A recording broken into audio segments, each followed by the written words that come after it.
Hello, everyone. I'm here with Margot, Seigle, and Galeet Dardashti from Let My People Sing, one of JLF's 2022 grantees. How are you all doing today? Great. Doing well, thanks, Jen. So tell the audience a little bit about it. Let My People Sing is building vibrant and transformative communal Jewish singing culture through retreats, in which the practice of communal singing amongst a diverse array of participants brings us closer to our spiritual, familial, and chosen ancestors, heals trauma, opens pathways for individual and collective transformation, and deepens our human interconnectedness. So wow, right? What a transformational project. You're doing all those things. Margot, just off the bat, tell me kind of what that means to you. How does coming together to sing help us accomplish all that? Yeah. Well, luckily we've had the practice of Jewish communal singing for so long. It's an ancient practice that has served as a tool to process grief, to connect us to spirit, to Hashem, to celebrate, to praise, to survive. And now in this time we're living through, I think we also need this tool of Jewish communal singing. And we believe there's something really special and magical that happens when a room full of people comes together to sing. And we've seen this evidenced by our experiences and people's experiences at our gatherings, and also the ways that science is also backing the impact that communal singing has on us, and the way it really changes us on a cellular level. And we really see it as a way to embody interdependence, and really feel in our bodies. What does it feel like to feel connected through the practice of song? And we believe that when we do this in a Jewish context, that it can really open up portals for connection to all those that sang before us and all those that will sing for generations to come. So how do you all do that? What's an LMPS retreat look like? Let My People Sing retreat look like? Yeah, it's a good question. And yeah, the retreats are the main thing we've done. And we've also done some virtual workshops during pandemic. And we also have playlists that we put out at different moments over the last 7 years. But yeah, the retreats are kind of the central offering we've done. And they are generally structured around Shabbat, include lots of different prayer options. We have workshops offered by our lead teachers, which Galeet was one of many years ago. And we specifically aim to lift up teachers who have been historically and ongoingly marginalized our community. So that's Black and Indigenous and Jews of color and Mizrahi Sephardi folks, also queer and trans song leaders. And so that's often who makes up our lead teaching team. And then we also offer workshops from participants who are of many different backgrounds and identities and experiences. And people are teaching ancient songs as well as, new songs that are kind of coming out of our communities. And we also do a participatory concert Saturday night, as kind of the closing of Shabbat. And in the last few years before COVID, we added into our retreat intensives on Fridays, which gave teachers and participants the opportunity to dig deeper together. And over the last 7 years of running retreats, we had a total of, I think, over 1,000 participants. And something that's really special about our retreats is just they're very intergenerational and bring folks from just so many different backgrounds and identities. And it feels like a really unique space where people from just so many different walks of life are able to come together and do something really concrete together. And just in terms of what it feels like at the retreat, you would just kind of walk throughout the space. Our main retreat happens at Isabella Friedman Jewish Retreat Center, which is up in rural Connecticut. And just at most moments throughout the day, you hear people singing in groups of 2 or 3 up to groups of, 200 and some. And yeah, it's a very, very special experience. Thanks for asking. Absolutely. One thing I think is so cool about you all's approach, right? And there are a lot of people who are leading songs in a lot of different places, but you all really see that the work of Let My People Sing is not just song leading, community building, but also cultural organizing. And that you see the work of cultural organizing as a vital part of building the world to come. If you are affecting this many people, you're talking about 1,000 just at the retreats, not to mention the playlists, etc. That's a pretty powerful organizing project. Can you help me understand why the culture you all are building and interrogating and let my people sing is significant, both for our broader progressive movement and, as you put it, for the world to come? Totally. Yeah, I think there's many pieces of this. I'll speak to some, and Galeet will speak to some others. And I think one piece, as I spoke to before, is just like the interdependence that comes from singing together, the feeling of interdependence. And I think that's like a crucial part of the Olam Haba and the work of moving towards Olam Haba is actually just feeling connected to one another. It's like we can't really do work if we aren't able to like feel connected and depend on one another. And so we see song as a crucial tool for helping us get there. And song is also a powerful tool for organizing and resistance. And as we can see in so many resistance movements across time and across the world, song is like a central tool that's used in the struggle. And then just also like song for song's self, like Dayenu enough. And yeah, just we believe that Olam Haba is full of song. And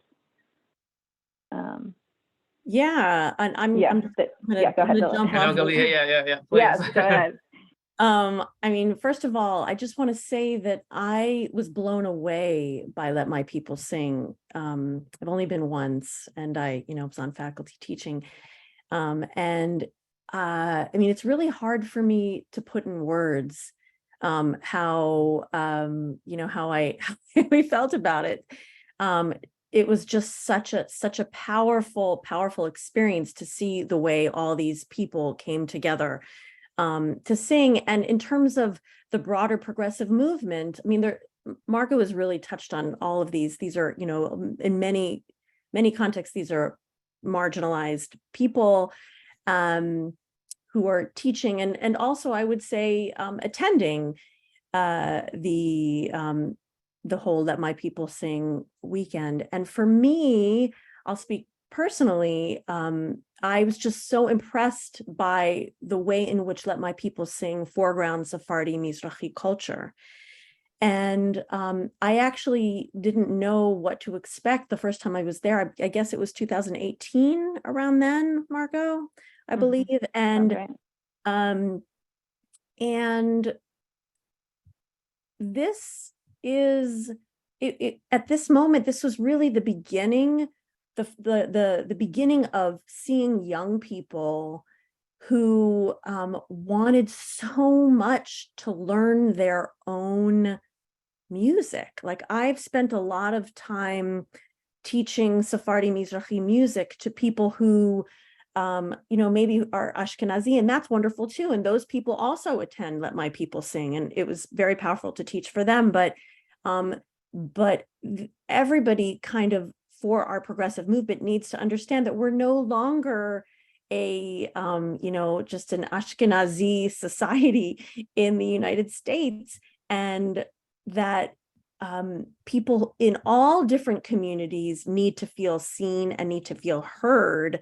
And so if we want our communities to sound the different ways that people look and the different experiences that people share, then those different musical traditions need to be part of what is taught and part of what people are singing. And so this is why I think it is such an important part of the progressive movement that's really being built in the United States today. And let me ask you too, obviously you're not just a participant, when you've been to Let People Sing, you're a teacher. Sort of like from where you sit in the seat of a song leader teacher. Can you tell me a little bit more about the impact you've seen on people, and participants? Like, what's it like being in the room from where you sit? Yeah. I mean, it was very powerful for me personally because of these participants who were so clearly hungry for this music that they had really not been receiving in other contexts. And so there were a few participants who were, for example, of Sephardi Mizrahi background. I'm thinking of an Iraqi Jewish participant specifically, who really really moved me the way he learned this material and was so excited to share this material with his friends who were there. And so it almost brought me to tears seeing the way it was powerful for him to be able to say, oh yeah, I'm going to sing this Iraqi piece that I didn't learn from my family, but I'm learning it now. And this is an important part of who I am personally, and the music that I want to share with my community and with my family going forward. Wow, that is really an incredible story, and it must have been really both just powerful just to be in the room for that. So thank you for sharing it. You know, obviously hard to jump back just into a regular interview, hearing such a cool story like that. But I do have to ask you, jump back to Margot. What's to come? Talking about the world to come for Let My People Sing. It sounds like you have some pretty big ambitions for the next few years. Can you give us just a little sneak peek of what's next, and tell us a little bit about how you came to that point? Yeah, for sure. So right now we're focusing on having our first retreat in person since pandemic, which is a huge undertaking in itself. And we're also working to build up our organization through hiring and creating more structures for long-term organizational sustainability. And we really feel like we have to have a strong organization in order to create offerings beyond the retreat. So we're really focusing this year on building that up. And our hopes are that we can pull off a beautiful retreat and then also hire up staff this end of the spring and summer, and that we can go into the fall and winter beginning to imagine what's next alongside the new staff. And so we're imagining that'll be a combination of more in-person and virtual offerings that offer access to more and more ways to participate, given that this year especially is going to be so limited in terms of how many people we can accommodate. And yeah, we don't know exactly what that will look like, but we're just excited to create more and more ways for people to gather around Jewish communal song. And let's say I just watched this interview and I'm so excited to gather with Jewish communal song, but I don't know where to go. Where can I find you? So you can go to our website, letmypeoplesing.org. And by the time this goes live, I think registration for our summer retreat will likely be closed, but check out the summer retreat page for up-to-date info. And then join our mailing list, which you can do on our website, and follow our socials. We're at Let My People Sing on Instagram and Facebook. And that's where you can find out more what's to come. And we'll also be posting job postings in the coming weeks. So look out for that if you're interested in joining our team. We would love to hear from you. Awesome. Well, thank you so much, all. I appreciate you. Thank you. Thank you, JLF and Jordan and Galeet. Thank you.